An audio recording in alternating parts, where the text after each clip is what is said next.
My boat, well, she's called Shale, and she's an old outfitter rig. She's heavy, 20-foot long boat. You know, she's loaded down pretty heavy, but she handles fine. She's slow. Working on the Taj McKevin, according to Gary. I love the high side. The Jayhawk has made it down here before. Tracks like a dream. There's a few times where my raft went below the water level. I was at water level with my eyes.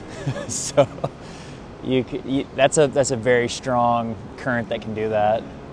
Little blue Outlaw 14-footer I've bought a couple of years ago and started working on building up some skills to be able to actually use it properly, and caught the invite on this trip. Just being able to say that we did all of them in our little boat and we, had fun doing it. This is my boat. This is Beat Down Betty. She's named in memoriam of my wife's late grandmother. She's an incredible lady. She's taken us through many, many tumultuous times, some rough runs, and she seems to correct where I screw things up. So.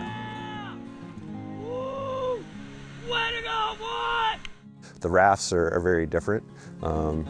They're, it's harder to move them, which for me is a little frustrating. I'm used to something a bit more nimble. And when you're rowing, you're constantly just looking at the river. What's it doing? Where's it taking me? What can I do to make best use of the flow that there is?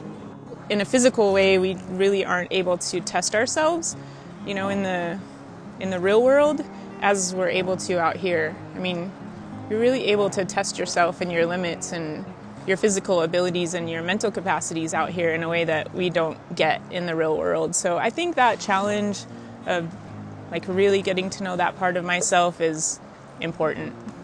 It's almost humbling to be able to start it from the beginning, and you learn everything about it as you're going down, and just you got the sticks in your hands, and you're just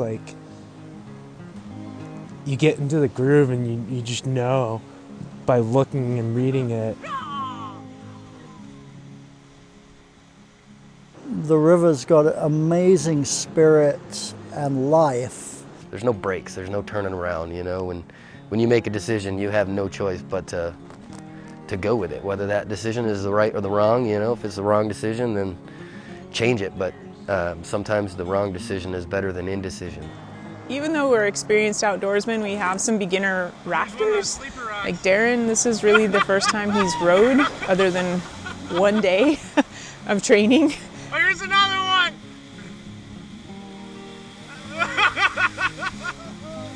Rick is a tiny little 14-footer. First time rowing the Grand Canyons, but this is by far the biggest and most powerful section of water that either one of us has entered.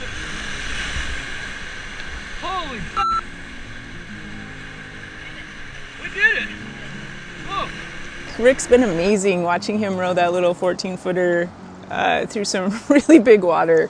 And he's never been here before, so that's been a highlight, watching him learn and grow. I doubted my own skill level of whether I was ready for this trip or not. Seeing Jesse learn and grow. I've done a lot of paddling, but never have rowed before, so it's cool to learn how it works differently and how to move the boat by yourself. But then the boatman thought, "You did not expect this to be easy. You did not want that."